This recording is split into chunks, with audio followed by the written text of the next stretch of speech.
Hey folks, today's video is a bit different than normal. We are looking at the custom Trainz 22 assets I've made for the Root of Legends, specifically of K&L'S Class A, as well as two tool coaches made from heavyweight baggage cars. These were relatively not hard to do because I used paint.net to really create these.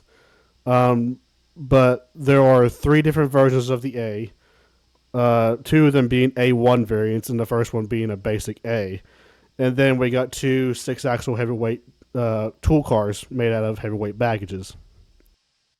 The first version of 1214 is based off the standard Class A variant. This is what I call the 2023 to 2025 variant. It would be a part of the Revival of Steam series instead of the later two versions that we find in the second and third film. Basically, this is just a Class A with a brand new name on the side of the cab. That's all this really is. Nothing too special about it. I'll point out the name and what it really means. Know that here in 1 second. This variant of 1214 for the Root of Legends was what I originally wanted to model in HO scale with my model of 1214 I used to own until I passed it on to somebody when I left the actual in real life modeling scene. Really, I kind of left it for Trainz 22 in all reality. Um, this is ultimately what I wanted to do with that model is make it to where it resembled what I saw the Root of Legends 1214 in my head. Basically, a standard early or mid World War II Class A. Um, with a special name chosen by the community. The name was chosen by the community. Um, that's not the one you're really getting the screenshots you see, but it works, I guess. I did update the sounds on the entire three 1214 models recently from a old whistle to a newer version of that whistle. So I'm going to shut up and let you enjoy these sounds.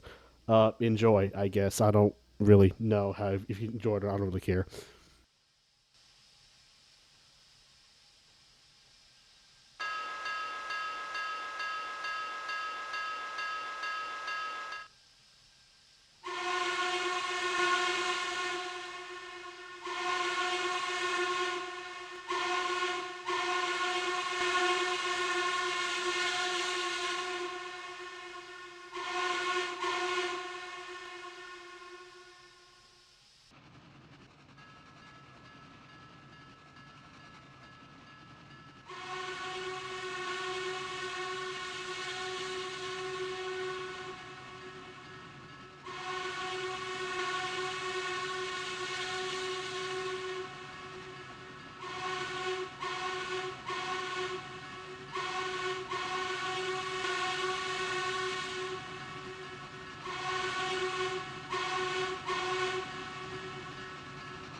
The next variant on our beautiful three variant list is the cross country variant.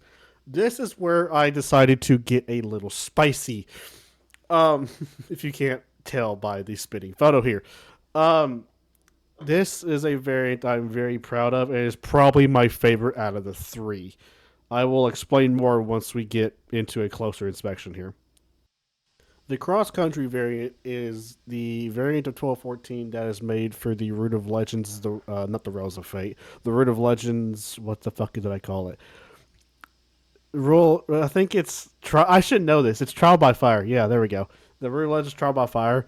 where I'm not going to explain the lore, but given the variant name, you can give a general idea of what the lore is for the second film.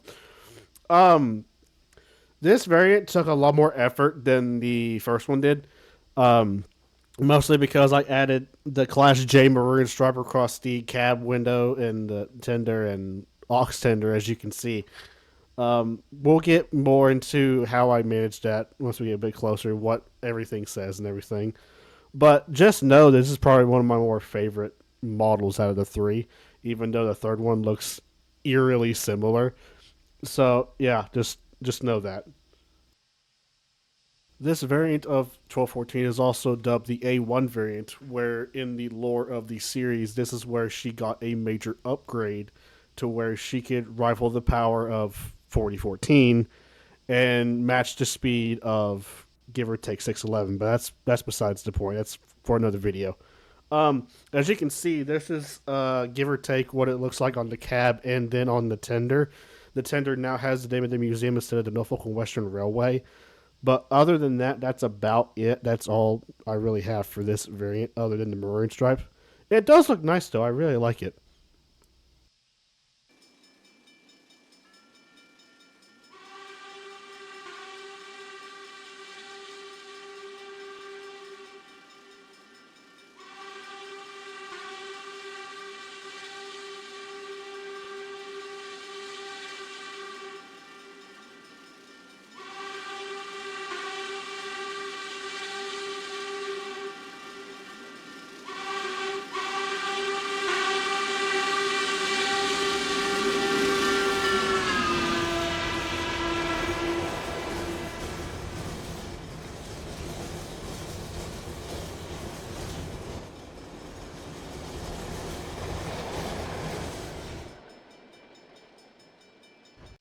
This is the final version of the Class A1s for 1214, and it is by far the least favorite version out of the three, for very, very obvious reasons.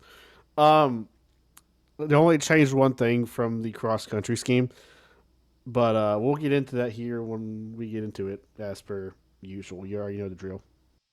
This variant of the Class A1 and or 1214 was originally made for the final film, The Root of Legends, The Rails of Fate. However, was traded in for the opportunity to bring in the Y6B that would also be in the film, all three films, which is 2198. So she's kind of this was kind of made for relatively no reason and kind of just relatively because I could, honestly. What I hate the most about this is the reskin of the ox tender.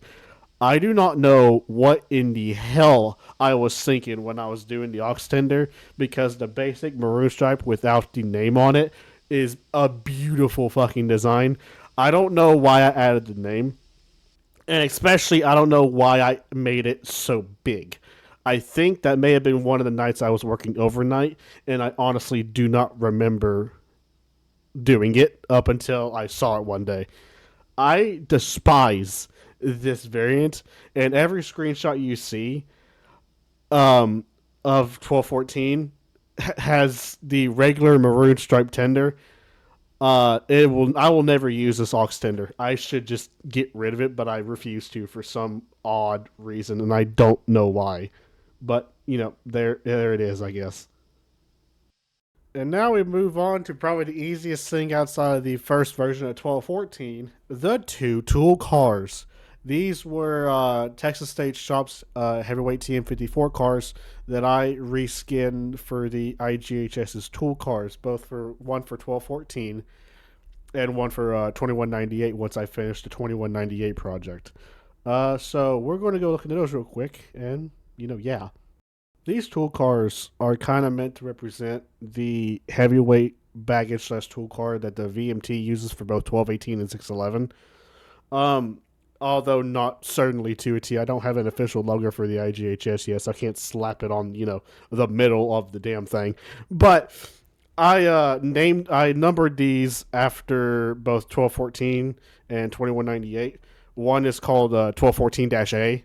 That's like, think of it as like SCP type stuff where it has a different variant of the same SCP number. So we got 1214 A and then 2198 B. Both are for each locomotive. However, they can be paired together for longer excursions for one locomotive or the other. All it is a six axle heavyweight baggage car that has the name and the number and all that. That's nothing too abhorrently crazy outside of that. You'd find these everywhere in the U.S., and a lot of them you see on uh, excursion trains and whatnot that go through the area. It's nothing out of the ordinary. Same shit, different day, I guess. I I hope you enjoyed that. I know I didn't. I didn't enjoy making these as much as you think I did, although it was pretty easy. Um, I do enjoy your video. I am here at the end to tell you that these are not able to be given out, and I would never want to give them out anyways. But they're not able to be given out to people because it's payware for K&L. Ultimately, Steve did a great job in the Class A's. I'm not going to, you know, be in trouble or ruin his work because, you know, the rules are rules. I'm just going to put it that way. Rules are rules, and I appreciate Steve. He's such a great guy. I've worked with him a little bit. Wonderful guy. So, uh, that's all I have. I hope you all enjoyed the video. No, you're not having these. You'll never have these, but you will see them in a lot of videos and whatnot, and just screenshots in general from Trainz 22. Uh, if you want to see more Real Legends stuff and just updates like that in general, please let me know. I love doing this. I need something to do while I'm stuck at home. Now, go away. I've got work to do, or maybe I'll go away. I don't know. I'm tired. It's 9:38 at night. I'm tired. I need to go to bed. I'm going to bed. Good night, guys.